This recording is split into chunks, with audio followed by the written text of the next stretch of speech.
qu'elle joue les grandes dames. Ça se joue en drame. C'est un spectacle de théâtre musical. On raconte une histoire, mais en même temps, ce qui est central, c'est surtout qu'on a repris des chansons de Jacques Brel à notre sauce, donc électro, hip-hop, et donc on les joue en live.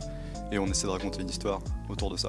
On était autour d'une table comme ça et on se questionnait comme ça arrive. Et l'idée du spectacle Grand Feu est venue aux alentours des 40 ans de la mort de Jacques Brel. Mais surtout, on n'avait pas envie de faire un spectacle pour faire un spectacle. L'idée, c'est qu'on se questionnait, tiens, mais en 2020, est-ce que ça a encore du sens de monter sur scène et de tenir des propos engagés, romantiques, contemplatifs, toutes sortes de propos. On se questionnait autour de ça et on s'est dit qu'on allait retraverser l'œuvre de Jacques Brel, mais de manière contemporaine, en se l'appropriant à notre sauce pour questionner cette nécessité de monter sur scène. J'ai chanté comme un grand livre, dont chaque page était un rire. J'ai chanté la joie de vivre,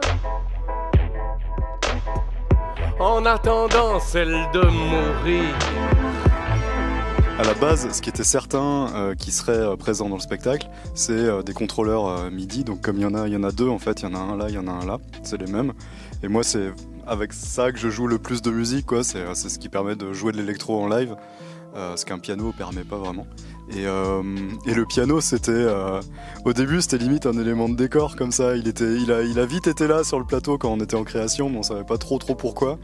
Et on sentait que le metteur en scène il tenait à ce qu'il y ait ce piano, je pense parce que c'est un peu emblématique aussi de l'époque du musical, de l'époque de Jacques Brel, quoi, où il jouait sur des scènes de musical à Paris. Ouais, pour dire le truc qui me semble important de dire par rapport au choix des morceaux, c'est que donc non seulement on voulait pas reprendre les gros tubes, mais surtout le choix des morceaux, il s'est fait. C'est ça qui fait que c'est pas un concert ou que c'est pas un cabaret et que c'est bien du théâtre, c'est qu'on raconte une histoire. On raconte une histoire de deux mecs, donc on joue nos propres rôles, qu'on exagère un peu, mais on joue nos propres rôles et on raconte l'histoire de deux mecs qui retraversent l'œuvre de Brel pour se comprendre eux un peu mieux. L'équipe du Grand Feu, c'est une équipe de base, un noyau de base avec Jean-Michel Van Den Eyden qui est le directeur du théâtre de l'Ancre à Charleroi. C'est un théâtre de création, donc lui il a pour mission de créer des spectacles, donc il est metteur en scène artistique avant tout. Ce qu'il nous demandait en gros c'était d'improviser.